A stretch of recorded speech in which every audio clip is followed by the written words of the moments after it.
नमस्ते, आज मी बनवणार आहे गोबीचे पकोडे। गोबी असं मोठी मोठी कट करून घेतलेली आहे। आता इकडे उकळायला पाणी ठेवले आहे गॅसवरती। पाणी उकळलेलं आहे, त्यामध्ये आपल्याला हे सोडून घ्यायचं आहे। त्यामध्ये अर्धा चमच नमक टाकायचा आहे।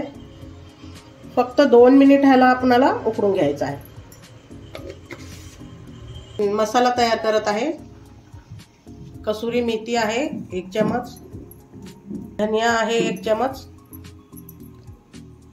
2 लवंग आहेत आणि 2 मिऱ्या आहेत। अर्धा चमच तेल टाकायचं आहे।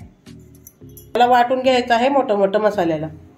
मसाला वाटून झालेला आहे, आपण काढून घेऊया। 2 मिनिट आपले झालेले आहेत। आता गॅस बंद करूया। आता पाणी हे गाळून घ्यायचं आहे।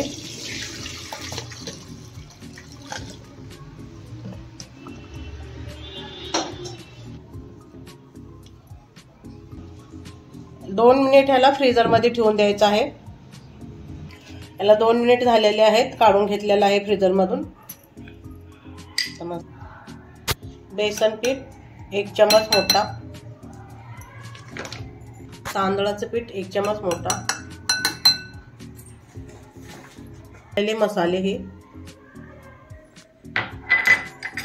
थोडंसं लाल तिखट, थोडंसं हिरवं मिरचू, ही ओवा आहे, असं हातावर मळून करायचं आहे, त्याने चव चांगली येते। थोडंसं नमक, पाण्यात थोडंसं हिंग टाकून ठेवले होते ते टाकून घ्यायचं आहे। व्यवस्थित असं मिक्स करून घ्यायचं आहे। सर्व असं मिक्स करून घेतलेलं आहे। मध्ये तेल गरम झालेलं आहे। आता आपण पकोडे सोडून घेऊया।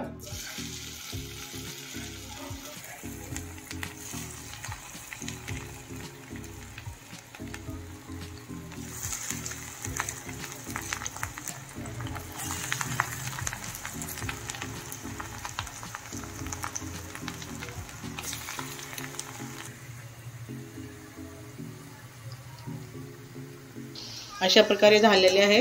आता आपण याला काढून घ्यायचं आहे।